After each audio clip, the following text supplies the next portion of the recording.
Hi, this is Cindy from VintageToNew, and today we're going to have a tutorial on how to do this front placket that's on this little shirt. So without any delay, let's get started right away. So let's get started with our placket. Let's pretend this is the bodice, this would be the neck, this would be the shirt front that you're going to use, or wherever you want to put this placket, maybe in a sleeve or something like that. So this is the right side of my fabric, and I have pressed a line down the center. This I'm going to count as the right side of my fabric, and you wouldn't write on yours. I just wanted you to make a mental note that this is the right side, and I'm going to line it up with my fabric. Okay, and if you press it so that your press lines kind of nest together, it can help you get it straight, and then pin it in place. Okay, so for the dimensions, this placket piece here, this piece of fabric, I'm going to be doing a 1/2 inch on each side of the fold, and this is 6 inches wide. You could make it any length that you need, but it's 6 inches wide. Okay, now if you on your sewing machine can figure out how to use your presser foot to go down the center and have a 1/2 inch out to the side, you can just do it that way. If you can't do that with your sewing machine, just take something that will wash out and draw a line down across the bottom and back up that you can sew on. So let's sew it and see what it looks like. Okay, so now I have sewn my seam. Okay, it's 1/2 inch from there to from the center out on both sides, and then be sure to leave at least 1 inch down here on the bottom. So no matter what size you're making, you have to have about 1 inch down here on the bottom. Now the next thing we're going to do is we're going to take our scissors and we're going to cut down that fold line right on the fold, and when we get down to the bottom, we're going to stop about, I don't know, 1/4 inch from the bottom, and then we're clipped to the sides, and we're going to clip as close to that corner as I can get without clipping into my stitches. I'll show you. See how close I clipped in? Because you want to have that to move freely. So now the next thing I'm going to do is take it over to my ironing board, and I'm going to press it open. I'll show you what it looks like. Okay, so I took the fabric from the right side, pushed it all through to the back side. I made it lay nice and flat, and I made sure that this here, that the front fabric and the back fabric lined up perfectly, that I didn't have white fabric showing on this side or that the fashion fabric came to the back side. I made sure that that seam was just perfect right here. I also made sure that when it was all pressed, that this area right here had no puckers. So you can see that little piece here that we cut is right back there. All right, I took it back over to my iron, and I turned under this edge a 1/4 inch and pressed it down nice and flat. Okay, so the next thing we're going to do, just watch really carefully. We're going to open this up and lay it over here. Then we're going to push this forward, exposing that line that we sewed. Then we're going to take this folded piece and put it right on that stitched line, just right there. All right, and then I'm going to pin it in place. Okay, so here it is pinned into place, and I want you to notice that with this folded back and pinned right on that line, it should make the opening, this should go right along that opening edge right there.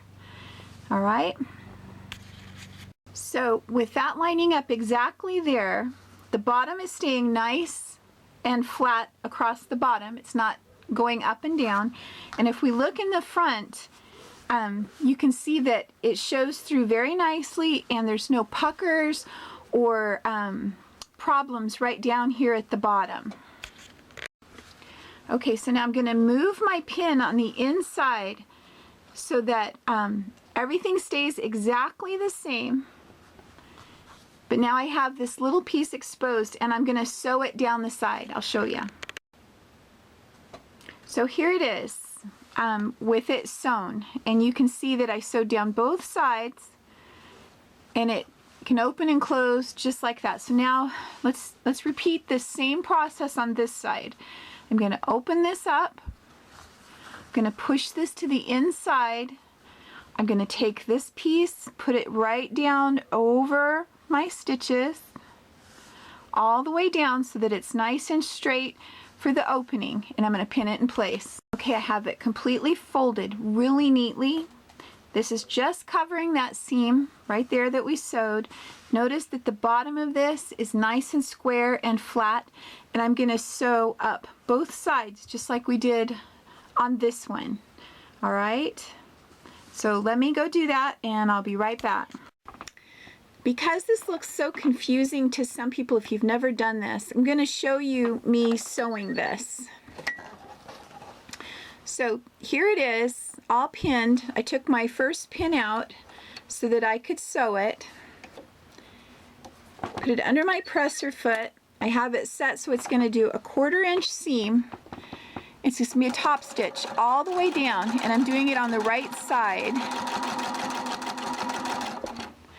All right, as I get down here towards the bottom, I'm going to open it up so that I can sew down on the inside, keeping it nice and flat.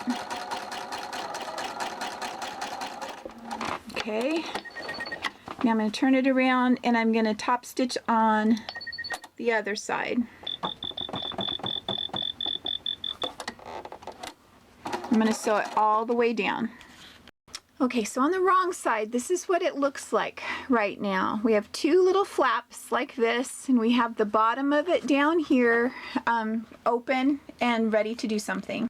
This is what it looks like on the right side. For a girl, you want to have the buttonholes on what would be their right side, so looking at this, the left side, and we're going to put this behind it. That's the one that we'll sew the buttons onto. And we're just going to work this until it's nice and flat down here and get it nice and fixed. All right, you just keep working with it. Sometimes you need to just take a little something and run it down here.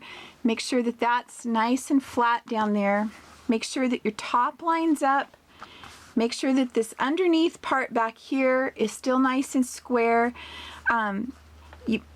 If it isn't, pull it and straighten it out. Then I make sure that this side lines up right over that side and pin it into place. And so there is the placket. So now the only thing we have left to do is that little square that's right down here that will hold this into place. But the one thing I do first is I serge across the bottom here. And if you don't have a serger, you could trim it so that it's really nice and smooth and zigzag it. So you can see that I serged across there. Some people will, when that's still a big piece of fabric, they'll turn it under, but you end up with a really large, a lot of folded pieces here, and if you have it turned under, it gets to be a really large piece of bulk down there. So doing it this way is my preference. And then the only raw edge that's left is that little triangle piece from when we first cut our corners. So let me show you how to take care of that.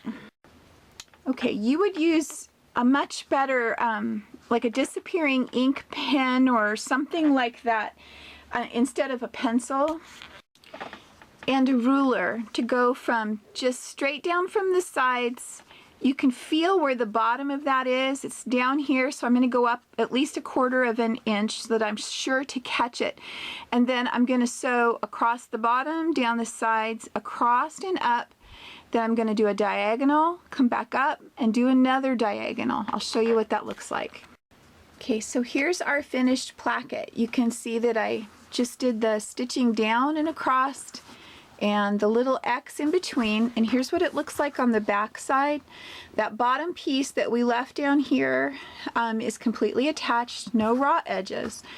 If you would like to use a really lightweight iron-on interfacing, you could do that. When you had it where you had just turned under that 1/4 inch before you sewed it down, just do it right down the center of each of these so that you don't have any in the folds or where you're going to sew, and that will give you a little extra body if you're using a really lightweight fabric.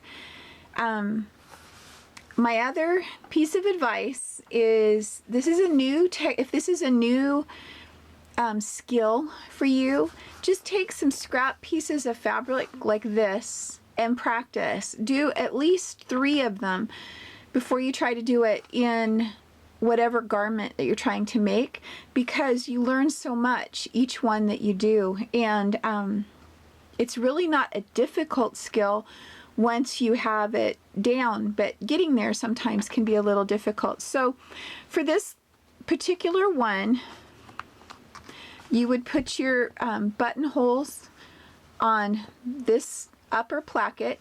Like I said, this is for a girl. You could also do your buttonholes before you attach them in the bottom if you're doing something that's real heavy, and it would work better in your machine. So you and your machine figure that one out. So anyway, I hope you enjoyed this tutorial, and this was Cindy from Vintage to New, and until next time, happy sewing.